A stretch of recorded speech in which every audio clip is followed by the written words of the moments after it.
परम सत्कारयोग संत बाबा अमीर सिंह जी, मंच ते बैठे अज दे इस सैशन की प्रधानगी कर रहे संत बाबा तेजा सिंह जी खुड्डा करारा वाले, संत बाबा जसवंत सिंह जी अते मंच ते बैठे विद्वान संत बाबा भगवान सिंह जी, भगवंत सिंह जी अते मंच ते बैठे सारे ही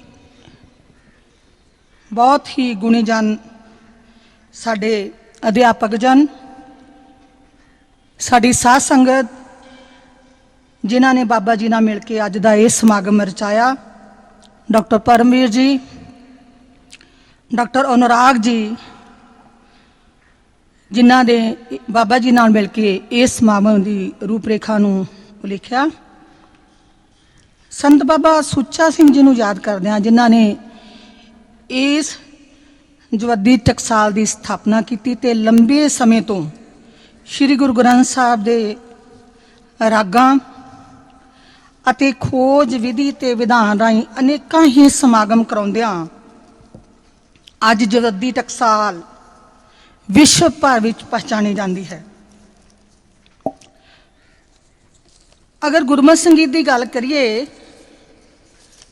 तो जिथे गुरु नानक साहब ने इस बाणी नूं गायन करन लग्या, इसका प्रचार करन लग्या राग दा ते शब्द दा सुमेल करके रागियां पासों तंती साजा नाल इस जगह ते इस स्थान उत्ते रागियां कोलों कीर्तन गायन करवाया अते गुरमत संगीत दा जिहड़ा साडा कोरस सी डिप्लोमा इन गुरमत संगीत पहली बार इस टकसाल राही शुरू होके पंजाबी यूनीवर्सिटी पटियाले पहुंचा ते अज उत्थे गुरमत संगीत का एक वखरा जिहड़ा विभाग आ स्थापित है। क्योंकि मेरा जिहड़ा टॉपिक है ये जिहड़ा रखा गया है समागम ये गुरु नानक साहब के 550 सालों नूं याद करदिआं उस लड़ी अधीन ये पहला समागम है जवद्दी टकसाल वालों। बाबा जी ने बहुत सारे समागम उलीके होणगे क्योंकि मैं संगीत की विद्यार्थन हाँ और बहुत ही प्यार और सत्कार इस स्थान तो मैनू मिलिया है, बड़ियां ही प्राप्ति कीतियां हन। सो मेरा पेपर जो है वो गुरु नानक बाणी का संगीत प्रबंध, उहदी गायन विधि ते उहदा प्रचार प्रसार गुरु साहब ने किवें कीता। सो मैं गल करांगी समुचे जिहड़ा संसार की धार्मिक परंपरा नूं पूर्वी ते सामी दो मुख परंपरावां विच कलमबंद किया जा सकता। इस नूं बेदी ते कतेबी परंपरावां का नाम भी दिता जा सकता है। इन्हां दोहां ने मानवता नूं चार वेद ते चार कतेब के रूप विच अध्यात्मक अनुभव दा निदान शब्द जां बाणी दे राहीं प्रदान किया है। संसार के समूह धर्मां दे प्रसंग विच सिख धर्म ते गुरु ग्रंथ साहब की उत्पत्ति ते रचना एक अलौकिक चमत्कार ते करिश्मा है। संसार के धर्म ग्रंथों में ऋग्वेद नूं सब तो प्राचीन धर्म ग्रंथ स्वीकार किया गया है। भावें चारे वेद कावरू विच रह गए हैं पर फिर भी इन्हां विचों किसी की रचना राग वंशाधीन नहीं की गई। सामवेद दे भावें कुछ मंत्रां दा गायन किया जा सकता है पर निरस दे ये मंत्र रागबद्ध नहीं हैं। इस तरह बुद्ध धर्म की प्रसिद्ध धर्म ग्रंथ त्रिपिटक है जो कि रागात्मक नहीं है। रामायण का पाठ भावें गा के किया जा सकता है पर ऋषि वाल्मीकि जी ने शब्द ते राग का संयोग किते भी नहीं किया। इसी तरह सामी धार्मिक परंपरावां के प्रसिद्ध ग्रंथ तौरेत, जबूर, अंजील, कुरान, इवेस्ता आदि हैं जिन्हां विचों कोई भी किसी पैगंबर राहीं अपने जीवन समय विच रागबद्ध विधि सहित नहीं रचा गया। इस तरह पूर्वी ते सामी धर्म ग्रंथों विच काव्यक संगीत है पर इलाही कलाम नूं राग वंशाधीन नहीं कलबंद किया गया। पर गुरु ग्रंथ साहब की संपादना कुछ बाणी नूं छड्ड के रागां अनुसार की गई है। गुरमत संगीत के पक्षों यह एक सर्वोत्तम ग्रंथ है। सिख गुरु सभान का उद्देश मनुखी समाज विच जीवन रूपी उचेरियां अध्यात्मक कदरां कीमतां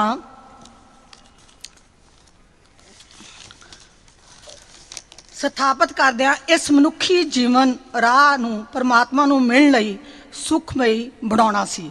ਇਸ ਸਾਂਝ ਲਈ ਗੁਰੂ ਸਾਹਿਬਾਨਾਂ ਨੇ ਕੀਰਤਨ ਦੀ ਯੁਗਤ ਨੂੰ ਅਪਣਾਇਆ ਅਤੇ ਇਸ ਦਾ ਗੁਰਮਤਿ ਕੀਰਤਨ ਰਾਹੀਂ ਖੂਬ ਪ੍ਰਚਾਰ ਕੀਤਾ। ਭਾਵੇਂ ਇਹ ਕੀਰਤਨ ਪਰੰਪਰਾ ਯਹੂਦੀ ਧਰਮ ਇਸਾਈ ਧਰਮ ਵਿੱਚ ਪਹਿਲਾਂ ਹੀ ਪ੍ਰਚਲਿਤ ਸੀ, ਪਰ ਇਸਲਾਮ ਧਰਮ ਵਿੱਚ ਇਸ ਨੂੰ ਸਰਾਂ ਦੇ ਵਿਰੁੱਧ ਮੰਨਿਆ ਜਾਂਦਾ ਸੀ। ਹਿੰਦੂ ਧਰਮ ਵਿੱਚ ਇਹ ਕੀਰਤਨ ਸ਼ੁਰੂ ਤੋਂ ਪ੍ਰਚਲਿਤ ਸੀ। ਭਾਰਤੀ ਸੰਗੀਤ ਵਿੱਚ ਵੀ ਇਸ ਦਾ ਬਹੁਤ ਪ੍ਰਚਾਰ ਹੋਇਆ। ਵਰਿੰਦਾਵਨ ਦੀਆਂ ਰਾਸਾਂ ਵਿੱਚ ਸੰਗੀਤ ਦਾ ਪ੍ਰਚਾਰ ਸੀ। ਕਾਂਸ਼ੀ ਅਤੇ ਯੁੱਧਿਆ ਵਰਗੇ ਧਰਮ ਕੇਂਦਰਾਂ ਵਿੱਚ ਭਜਨ ਕੀਰਤਨ ਆਮ ਹੋ ਰਿਹਾ ਸੀ। ਵੈਸ਼ਨਵ ਸੰਪਰਦਾਵਾਂ ਦੇ ਭਗਤਾਂ ਵੀ ਆਪਣੇ ਭਜਨ ਮੰਡਲੀਆਂ ਰਾਹੀਂ ਕੀਰਤਨ ਦਾ ਪ੍ਰਚਾਰ ਕਰ ਰਹੇ ਸਨ। ਦੱਖਣੀ ਮੰਦਰਾਂ ਵਿੱਚ ਦੇਵਦਾਸੀਆਂ ਦੇ ਰੂਪ ਵਿੱਚ ਨਵਯੁਕਤੀਆਂ ਭਗਵਾਨ ਦੀ ਉਪਾਸਨਾ ਆਪਣੇ ਢੰਗ ਨਾਲ ਗਾ ਵਜਾ ਕੇ ਕਰ ਰਹੀਆਂ ਸਨ। ਇਹ ਸਾਰਾ ਭਜਨ ਕੀਰਤਨ ਆਮ ਤੌਰ ਤੇ ਮੂਰਤੀ ਪੂਜਾ, ਦੇਵ ਪੂਜਾ, ਅਵਤਾਰ ਪੂਜਾ ਜਾਂ ਭਗਵਾਨ ਦੇ ਸਰਗਨ ਸਰੂਪ ਦੀ ਉਪਾਸਨਾ ਲਈ ਹੀ ਹੋ ਰਿਹਾ ਸੀ।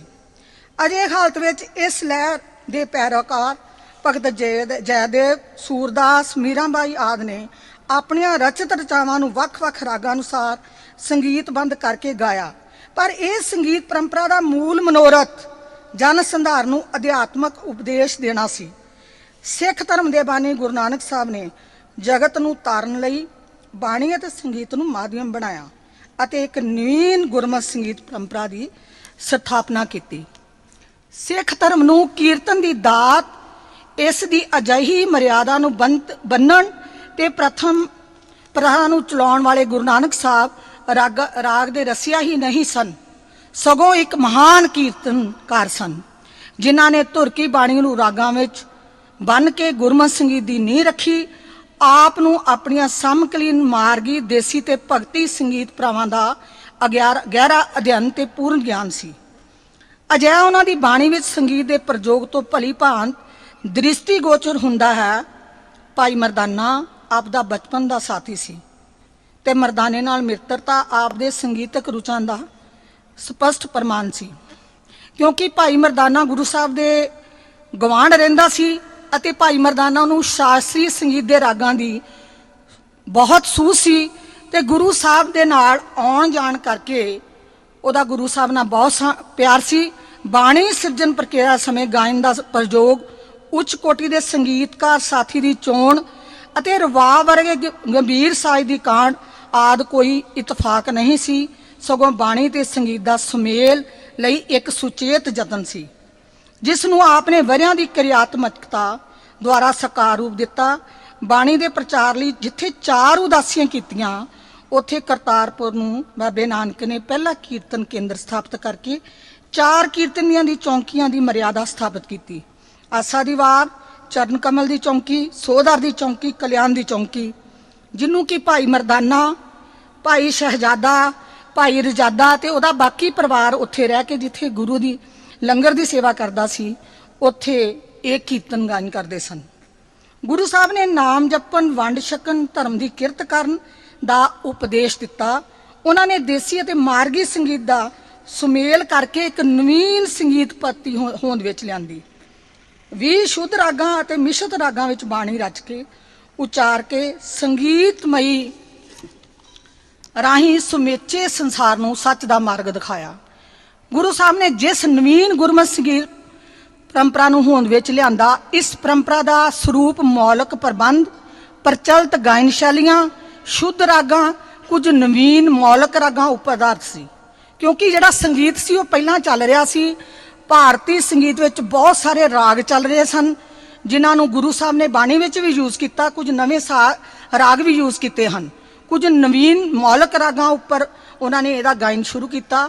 ਗੁਰੂ ਸਾਹਿਬ ਨੇ ਇਸ ਸ਼ਬਦ ਕੀਰਤਨ ਪਰੰਪਰਾ ਨੂੰ ਵਿਸ਼ੇਸ਼ ਵਿਧਾਨ ਪ੍ਰਦਾਨ ਕੀਤਾ, ਜਿਵੇਂ ਸ਼੍ਰੀ ਰਾਗ, ਮਾਝ, ਗੌੜੀ, ਆਸਾ, ਗੁਜਰੀ, ਵਡਹੰਸ, ਬਹੁਤ ਸਾਰੇ ਸ਼ੁੱਧ ਰਾਗ ਜਿਹੜੇ ਸੀ ਉਹਨਾਂ ਨੇ ਬਾਣੀ ਵਿੱਚ ਵਰਤੇ। ਪਰ ਗੁਰੂ ਸਾਹਿਬ ਨੇ ਗੌੜੀ ਰਾਗ, ਜੋ ਗੌੜ ਦੇਸ਼ ਦਾ ਸੀ, ਉਹਦੇ ਵਿੱਚ ਗੌੜੀ ਦੇ ਪ੍ਰਕਾਰ, ਜਿਵੇਂ ਗੌੜੀ ਗਵਾਰੇ ਦੀ, ਗੌੜੀ ਦੱਖਣੀ, ਗੌੜੀ ਚੇਤੀ, ਗੌੜੀ ਬਰਾਗਣ, ਗੌੜੀ ਪੂਰਬੀ ਦੀਪਕੀ ਵਿੱਚ ਜਿੱਥੇ ਉਹਨਾਂ ਨੇ ਬਾਣੀ ਦੀ ਰਚਨਾ ਕੀਤੀ, ਉੱਥੇ ਆਸਾ ਦੇਸ਼ ਦਾ ਆਸਾ ਰਾਗ ਅਤੇ ਆਸਾ ਕਾਫੀ ਵੀ ਉਹਨਾਂ ਨੇ ਆਪਣੀ ਬਾਣੀ ਵਿੱਚ ਕੀਰਤਨ ਲਈ ਵਰਤਿਆ। ਬਸੰਤ ਹੰਡੋਲ ਨੂੰ ਲਿਆ, ਸੂਹੀ ਕਾਫੀ ਨੂੰ ਲਿਆ, ਮਾਰੂ ਜਿਹੜਾ ਯੁੱਧ ਦਾ ਰਾਗ ਸੀ, ਰਾਜਸਥਾਨ ਦਾ ਰਾਗ ਸੀ, ਮਾਰੂ ਕਾਫੀ ਵਜੋਂ ਉਹਨਾਂ ਨੇ ਬਾਣੀ ਵਿੱਚ ਵਰਤਿਆ। ਗੁਰੂ ਸਾਹਿਬ ਨੇ ਬਾਣੀ ਵਿੱਚ ਕੁਝ ਦੱਖਣੀ ਸਟਾਈਲ ਵਰਤਿਆ ਵਾ। ਜਦੋਂ ਉਹ ਮਰਦਾਨੇ ਦੇ ਨਾਲ ਉਦਾਸੀਆਂ ਵਿੱਚ ਜਾ ਰਹੇ ਨੇ ਤੇ ਉਹਨਾਂ ਨੇ ਵੇਖਿਆ ਵੀ ਦੱਖਣ ਦਾ ਦੌਰਾ ਕੀਤਾ, ਤਾਂ ਉੱਥੇ ਬੀਬੀਆਂ ਆਪਣੇ ਸਟਾਈਲ ਵਿੱਚ ਦੱਖਣੀ ਭਾਸ਼ਾ ਵਿੱਚ ਸ਼ਬਦ ਆਪਣਾ ਗਾਇਨ ਕਰ ਰਹੀਆਂ ਹਨ। ਤੇ ਬਾਬਾ ਜੀ ਨੇ ਸੋਚਿਆ ਵੀ ਇਹ ਕੀ ਗਾ ਰਹੀਆਂ ਨੇ। ਸੋ ਜਦੋਂ ਉਹਨਾਂ ਨੇ ਲੋਕ ਗਾਇਨ ਰੂਪ ਜਿਹੜੇ ਸਨ ਉਹਨਾਂ ਉੱਪਰ ਬਾਣੀ ਦੀ ਉਹਨਾਂ ਨੇ ਰਚਨਾ ਕੀਤੀ ਤੇ ਉਹਨਾਂ ਨੇ ਦੱਖਣੀ ਸਟਾਈਲ ਵਰਤ ਕੇ ਜਿਵੇਂ ਬੀਬੀਆਂ ਉੱਥੇ ਗਾ ਰਹੀਆਂ ਸਨ, ਉਹਨਾਂ ਨੇ ਦੱਖਣੀ ਰਾਗ ਜਿਵੇਂ ਵਡਹੰਸ ਦੱਖਣੀ, ਬਿਲਾਵਲ ਦੱਖਣੀ, ਰਾਮਕਲੀ ਦੱਖਣੀ, ਮਾਰੂ ਦੱਖਣੀ, ਪ੍ਰਭਾਤੀ ਦੱਖਣੀ ਰਾਗਾਂ ਵਿੱਚ ਪਹਿਲੀ ਵਾਰ ਉਹਨਾਂ ਨੇ ਭਾਰਤੀ ਸੰਗੀਤ ਨੂੰ ਇੱਕ ਵੱਡੀ ਦੇਣ ਆ, ਉਹਨੇ ਨਵੇਂ ਰਾਗਾਂ ਵਿੱਚ ਉਹਨਾਂ ਨੇ ਬਾਣੀ ਦੀ ਰਚਨਾ ਕੀਤੀ। ਉਪਰੋਕਤ ਰਾਗਾਂ ਤੋਂ ਇਲਾਵਾ ਪ੍ਰਭਾਤੀ ਵਿਭਾਸ ਵਿੱਚ ਵੀ ਗੁਰੂ ਸਾਹਿਬ ਨੇ ਬਾਣੀ ਦੀ ਰਚਨਾ ਕਰਕੇ ਗੁਰਮਤ ਸੰਗੀਤ ਪਰੰਪਰਾ ਨੂੰ ਇੱਕ ਵੱਡੀ ਦੇਣ ਦਿੱਤੀ। ਗੁਰੂ ਸਾਹਿਬ ਨੇ ਕਿਉਂਕਿ ਉਹ ਸੁਰ ਦਾ, ਲੈਅ ਦਾ, ਤਾਲ ਦਾ, ਸੰਗੀਤ ਦੇ ਧਨੀ ਕੀਰਤਨੀਏ ਸਨ, ਸੰਗੀਤਕਾਰ ਸਨ। ਉਹਨਾਂ ਨੇ ਬਹੁਤ ਸਾਰੇ ਮੌਸਮੀ ਅਤੇ ਸੱਭਿਆਚਾਰਕ ਵੀ ਜਿਹੜੇ ਦੇਸ਼ਾਂ ਦੇ ਅਨੁਕੂਲ ਬੈਠ ਸਕਣ ਵਾਲੇ ਜਿਹੜੇ ਸ਼ਬਦ ਜਿਹੜੇ ਲਿਖੇ ਤੇ ਉਹਨਾਂ ਨੂੰ ਵੱਖ-ਵੱਖ ਰਾਗਾਂ ਵਿੱਚ ਜਿਹੜਾ ਸੀ ਉਹਨਾਂ ਨੇ ਰਚਿਆ। ਵੀ ਜਿਵੇਂ ਬਸੰਤ ਮਲਹਾਰ ਸੀ, ਉਹਨਾਂ ਨੇ ਬਸੰਤ ਰੁੱਤ ਵਿੱਚ ਉਹਦੇ ਵਿੱਚ ਬਾਣੀ ਦੀ ਰਚਨਾ ਕਰਤੀ। ਜੇ ਤੁਖਾਰੀ ਸੀ ਤਾਂ ਉਹਨਾਂ ਨੇ ਸ਼ਰਦ ਰੁੱਤ ਦਾ ਰਾਗ ਸੀ, ਉਹਦੇ ਵਿੱਚ ਬਾਣੀ ਦੀ ਰਚਨਾ ਕਰਤੀ। ਇਦਾਂ ਹੀ ਵੱਖ-ਵੱਖ ਇਲਾਕੇ, ਜਿਵੇਂ ਮਾਝ ਰਾਗ ਆ, ਉਹ ਮਾਝੇ ਦਾ ਰਾਗ ਸੀ। ਮਾਝਾ ਜਿਹੜਾ ਵਾ ਉਹ ਕੇਂਦਰੀ ਇਲਾਕਾ ਵਾ, ਉਹਦੇ ਵਿੱਚ ਉਹਨਾਂ ਨੇ ਬਾਣੀ ਦੀ ਰਚਨਾ ਕਰਤੀ। ਔਰ ਉਸ ਤੋਂ ਬਾਅਦ ਗੌੜੀ ਗੌੜ ਦੇਸ਼ ਦਾ ਜਿਵੇਂ ਪਹਿਲਾਂ ਦੱਸਿਆ, ਤੇ ਲੰਗ ਜਿਹੜਾ ਸੀ ਉਹ ਸਰਹੱਦੀ ਦੇਸ਼ ਦਾ ਸੀ। ਇਵੇਂ ਆਸਾ ਜਿਹੜਾ ਪਾਕਪਟਨ ਜਿਹੜਾ ਪਾਕਿਸਤਾਨ 'ਚ ਉਹ ਸੀ, ਉਹਦੇ ਵਿੱਚ ਰਚਨਾ ਕਰਤੀ। ਅਤੇ ਸੋਰਠ ਜਿਹੜਾ ਸੀ ਉਹ ਸੁਰਾਸ਼ਟਰ ਦਾ ਸੀ, ਉਹ 'ਚ ਬਾਣੀ ਦੀ ਰਚਨਾ ਕਰਤੀ। ਹੁਣ ਭਿੰਨ ਪ੍ਰਭਾਵਾਂ ਵਾਲੇ ਜਿਵੇਂ ਮਾਰੂ ਜੋਸ਼ ਦਾ ਰਾਗ, ਵਡਹੰਸ ਸੂਈ ਵਿਆਹ ਸਮੇਂ ਜਿੱਦਾਂ ਆਪਾਂ ਸੂਈ ਸੰਦ ਲਾਵਾਂ ਦਾ ਗਾਇਨ ਕਰਦੇ ਹਾਂ, ਤੇ ਬਿਲਾਵਲ ਖੁਸ਼ੀ ਦਾ ਜਿਹੜਾ ਰਾਗ ਸੀ ਉਵੇਂ ਉਹਨਾਂ ਨੇ ਬਾਣੀ 'ਚ ਵਰਤਿਆ। ਕਈ ਰਾਗਾਂ ਨੂੰ ਗੁਰੂ ਸਾਹਿਬ ਨੇ ਮਿਲਾ ਕੇ ਗਾਇਆ ਤੇ ਲਿਖਿਆ, ਜਿਵੇਂ ਬਸੰਤ ਹੰਡੋਲ। ਤੇ ਇਸ ਤਰ੍ਹਾਂ ਉਹਨਾਂ ਨੇ ਉਤਪੰਨ ਕੀਤਾ। ਹੰਡੋਲ ਦਾ ਬਹੁਤ ਸਾਰਾ ਉਲਾਰ ਸੀ ਨਾ, ਉਹ ਉਹਨਾਂ ਨੇ ਘਟਾਤਾ ਬਸੰਤ ਨੂੰ ਮਿਕਸ ਕਰਕੇ। ਸੋ ਗੁਰੂ ਸਾਹਿਬ ਨੇ ਹਿੰਦੂ ਜਾਤੀ ਦੇ ਰਾਗ ਵੀ ਵਰਤੇ ਤੇ ਮੁਸਲਮਾਨਾਂ ਦੇ ਵੀ, ਜਿਵੇਂ ਰਾਮਕਲੀ ਜੋਗੀਆਂ ਦਾ ਵਰਤ ਲਿਆ। ਫਿਰ ਮਾਝਾ ਜਿਹੜਾ ਮੈਂ ਪਹਿਲਾਂ ਦੱਸਿਆ ਖਾਲਸ ਪੰਜਾਬੀ ਆ, ਗੁਜਰੀ ਗੋਜਰ ਲੋਕਾਂ ਦਾ ਸੀ, ਉਹ ਵਰਤ ਲਿਆ।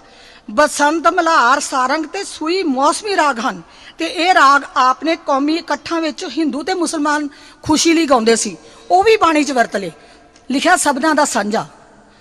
ਸੋ ਗੁਰੂ ਸਾਹਿਬ ਉਹਨਾਂ ਨੇ ਆਪਣੀ ਬਾਣੀ ਜਿਹੜੀ ਸੀ ਉਹਦਾ ਅਲੱਗ-ਅਲੱਗ ਰਾਗਾਂ ਵਿੱਚ, ਜਿੱਥੇ ਸ਼ਬਦਾਂ ਦੇ ਵਿੱਚ ਬਾਣੀ ਰਾਗਾਂ ਵਿੱਚ ਸ਼ਬਦਾਂ ਦੀ ਰਚਨਾ ਕੀਤੀ, ਉੱਥੇ ਉਹਨਾਂ ਨੇ ਬਹੁਤ ਸਾਰੀਆਂ ਗਾਇਨ ਸ਼ੈਲੀਆਂ ਵਰਤੀਆਂ ਨੇ। ਉਹਨਾਂ ਦੀ ਗੱਲ ਕਰਨ ਤੋਂ ਪਹਿਲਾਂ ਮੈਂ ਇੱਕ ਗੁਰੂ ਸਾਹਿਬ ਦੇ ਜਿਹੜੇ ਹੋਰ ਵਿੱਚ ਬਹੁਤ ਸਾਰੇ ਸਾਨੂੰ ਕੀਮਤੀ ਉਹਨਾਂ ਦੇ ਸਰੋਤ ਮਿਲਦੇ ਨੇ, ਉਹਨੇ ਗੁਰੂ ਨਾਨਕ ਸਾਹਿਬ ਦੀ ਬਾਣੀ ਵਿੱਚ ਵਰਤੇ ਕੁਝ ਛੰਦ ਜੋ ਇੱਕ ਰਾਗ ਵਿੱਚ ਵਰਤੇ ਗਏ ਹਨ, ਉਹਨਾਂ ਦੀ ਵਰਤੋਂ ਦੂਜੀ ਵਾਰ ਰਾਗਾਂ ਵਿੱਚ ਦੁਹਰਾਈ ਨਹੀਂ ਗਈ, ਕਿਉਂਕਿ ਉਹ ਛੰਦ ਉਸ ਸਮੇਂ ਦੇਸ਼ ਕਾਲ ਰਸ ਭਾਵ ਤੇ ਵਾਤਾਵਰਨ ਦੇ ਅਨੁਕੂਲ ਸਨ। ਤਾਂ ਹੁਣ ਜਿਹੜੀ ਦੂਜੀ ਗੱਲ ਸਵੇਰੇ ਅਨੁਰਾਗ ਹੁਣੀ ਕਰ ਰਹੇ ਸੀ, ਗੁਰੂ ਨਾਨਕ ਸਾਹਿਬ ਦੀ ਬਾਣੀ ਵਿੱਚ ਰਾਗ ਦਾ ਨਾਲ ਪਹਿਲਾ ਮਹੱਲਾ ਪਹਿਲਾ ਦੀ ਬਾਣੀ ਅੰਕਿਤ ਆ। ਹੁਣ ਦੂਜੀ ਗੱਲ ਆ ਵੀ ਘਰ ਪਹਿਲਾ ਤੇ ਛੇਵਾਂ ਗੁਰੂ ਨਾਨਕ ਸਾਹਿਬ ਨੇ ਵਰਤਿਆ। ਹੁਣ ਘਰ ਦੀ ਗੱਲ ਅਨੁਰਾਗ ਜੀ ਸਵੇਰੇ ਕਰ ਰਹੇ ਸਨ, ਕਿਉਂਕਿ ਜਿਹੜੀ ਖੋਜ ਅਸੀਂ ਕੀਤੀ ਆ ਜਾਂ ਅਸੀਂ ਕਰ ਰਹੇ ਆ, ਉਹਦੇ ਵਿੱਚ ਮੇਰੇ ਅਨੁਸਾਰ ਘਰ ਜਿਹੜਾ ਉਹ ਤਾਲ ਨਹੀਂ ਵਰਤਿਆ ਜਾਂਦਾ। ਕਿਉਂਕਿ ਜਿਹੜੀ ਗੱਲ ਕਰ ਰਹੇ ਨੇ ਭਾਈ ਕਾਹਨ ਸਿੰਘ ਨਾਭਾ ਲਿਖ ਰਹੇ ਨੇ ਜਾਂ ਬਾਕੀ ਹੋਰ ਲਿਖ ਰਹੇ ਨੇ ਵੀ ਇਹ ਜਿਹੜਾ ਘਰ ਵਾ ਇਹ ਸੁਰ ਵਾ। ਬਈ ਸੁਰ ਕਿਵੇਂ ਬਣਿਆ?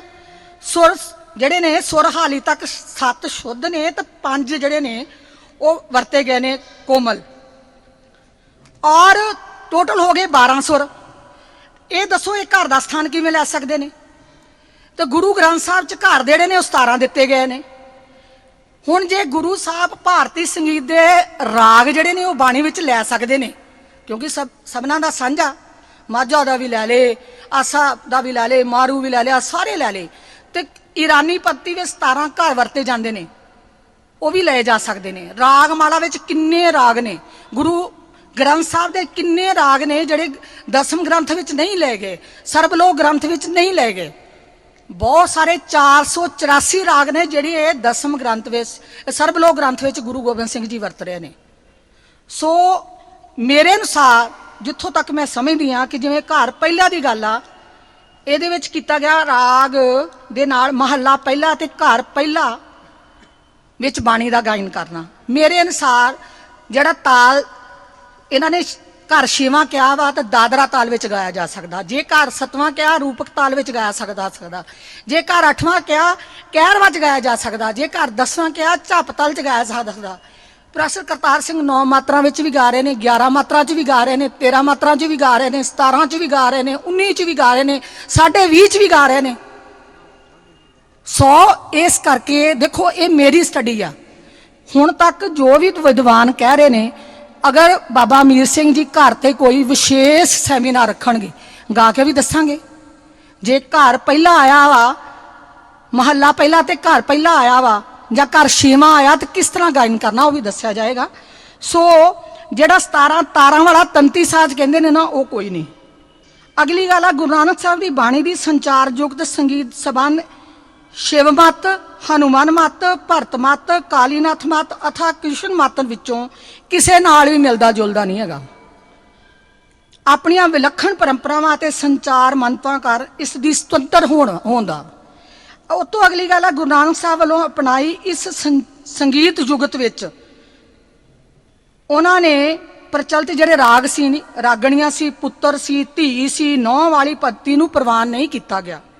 ਹਰ ਰਾਗ ਨੂੰ ਇਕਸਾਰ ਮਾਨ ਸਨਮਾਨ, ਹਰੇਕ ਰਾਗ ਦੀ ਉਪਾਧੀ ਦਿੱਤੀ ਗਈ ਹੈ। ਗੁਰੂ ਨਾਨਕ ਸਾਹਿਬ ਦੀ ਇਸ ਰਾਗ ਪ੍ਰਧਾਨ ਪੱਤੀ ਨੂੰ ਆਧੁਨਿਕ ਯੁੱਗ ਵਿੱਚ ਸੰਗੀਤ ਵਿਦਵਾਨਾਂ ਨੇ ਵੀ ਵਿਗਿਆਨਕ ਤੌਰ ਤੇ ਪ੍ਰਵਾਨ ਕੀਤਾ ਹੈ। ਉਸ ਤੋਂ ਅਗਲੀ ਗੱਲ ਹੈ ਗੁਰੂ ਨਾਨਕ ਸਾਹਿਬ ਨੇ ਕਿਸੇ ਅਜਿਹੇ ਰਾਗ ਜਾਂ ਲੋਕ ਧੁਨ ਨੂੰ ਸੰਚਾਰ ਜੁਗਤ ਵਜੋਂ ਨਹੀਂ ਵਰਤਿਆ ਜਾਂ ਜੋ ਸ਼ਬਦ ਦਾ ਮੂਲ ਭਾਵ ਕਾਇਮ ਨਾ ਰੱਖ ਸਕੇ।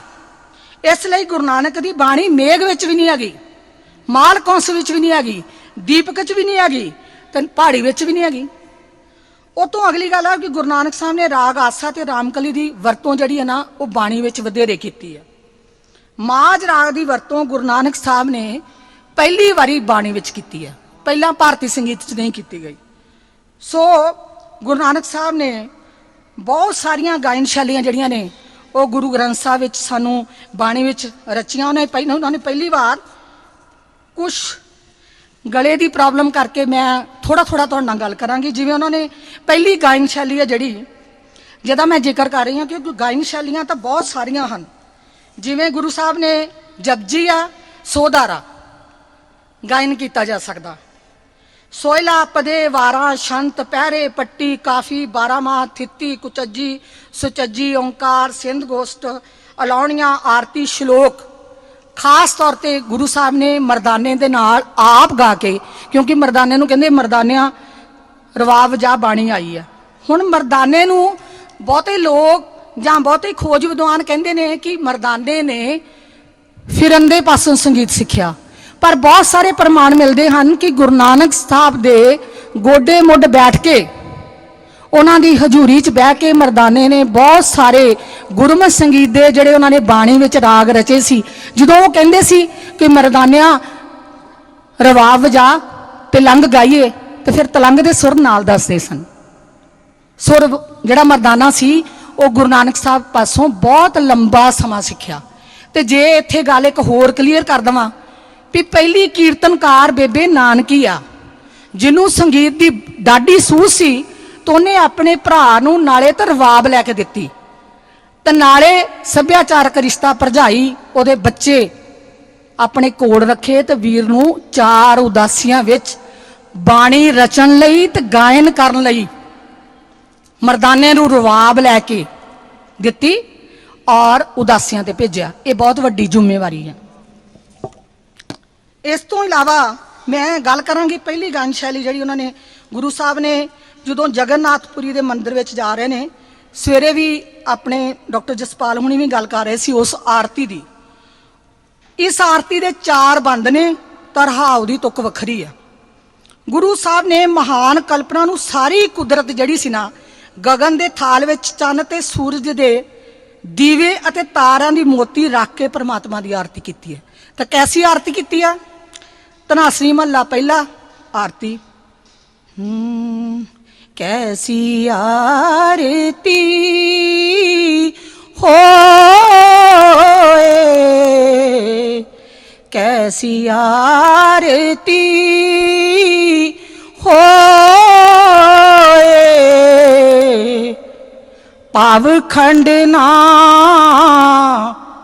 तेरी आरती, पावखंड ना तेरी आरती, अनहत शब्द वजंत पैरी, कैसी आरती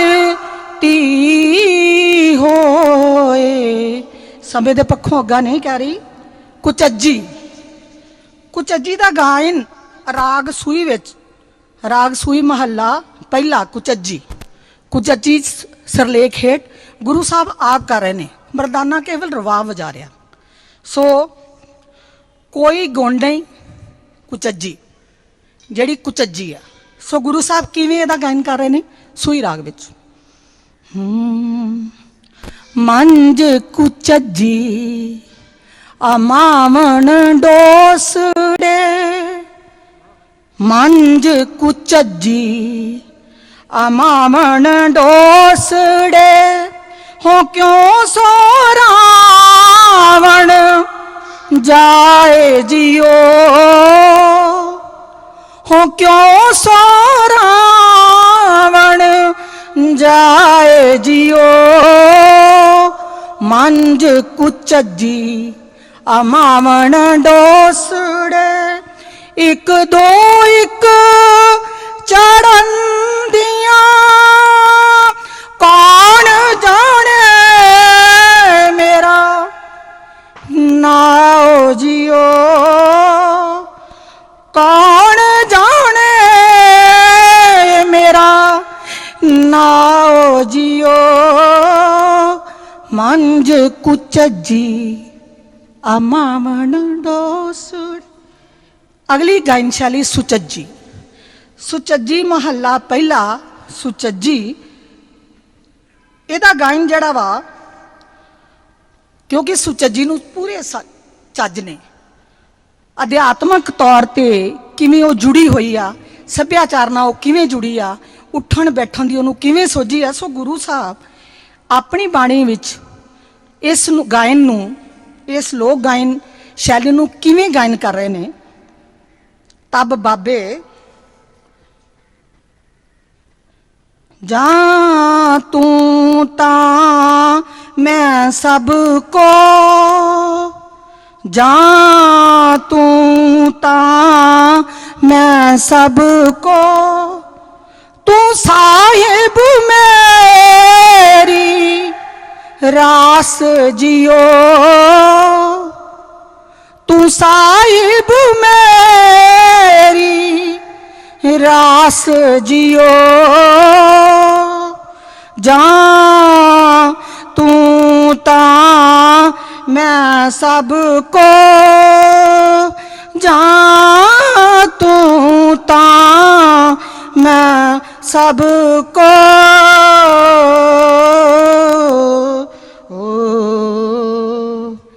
अगली गायन शैली सोहला। राग गौड़ी दीप की महला पहला। सोहला एक विशेष गायन शैली है जिसका गायन गुरु नानक साहब दे ज्योति जो समाउण वेले किया गया। हुण गुरु नानक साहब ज्योति जो समा रहे ने ते उन्होंने बाणी की रचना की आ, तब बाबे संगत नूं हुक्म किया कीर्तन पढ़ो, तब संगत लगी कीर्तन पढ़न। ये गल विलायत वाली जन्म साखी विच लिखी हुई है। सो बीबियां किवें गायन कर रही ने, संगत किवें गायन कर रही है। राग गौड़ी दीप की महला पहला।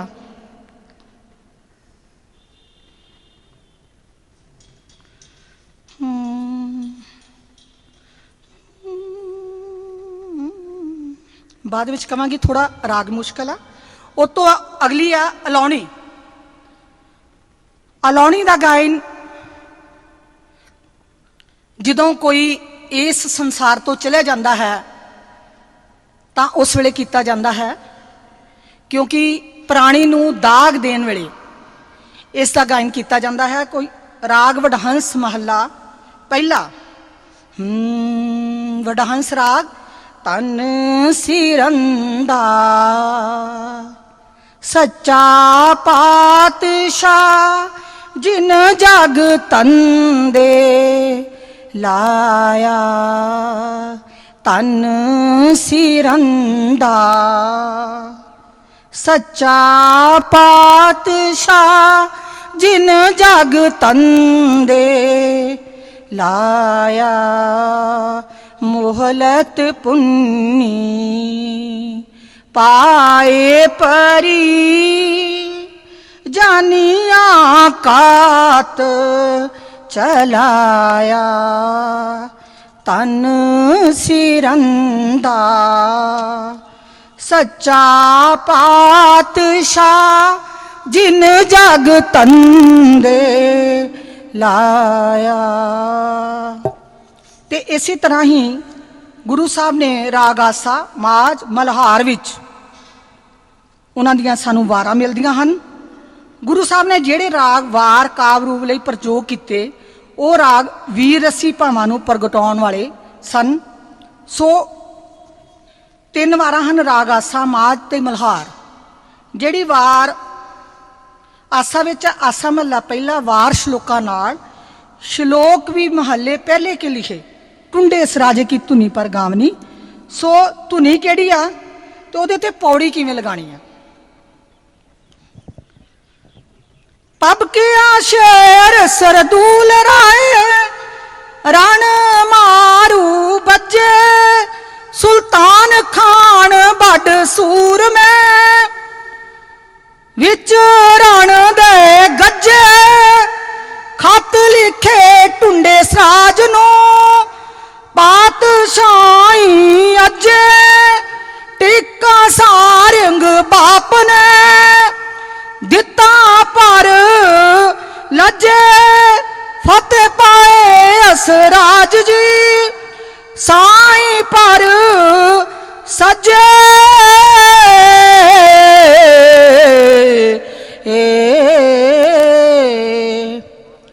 पौड़ी आपी ने आप साजियो, आपी ने रचियो नाओ, दोए कुदरत साजिए कर आसन डिठो चाओ, दाता करता आप तू तुस देवे करे पसाओ, तू जनोई सबसे दिल जिंद गवाओ, कर आसन डिठो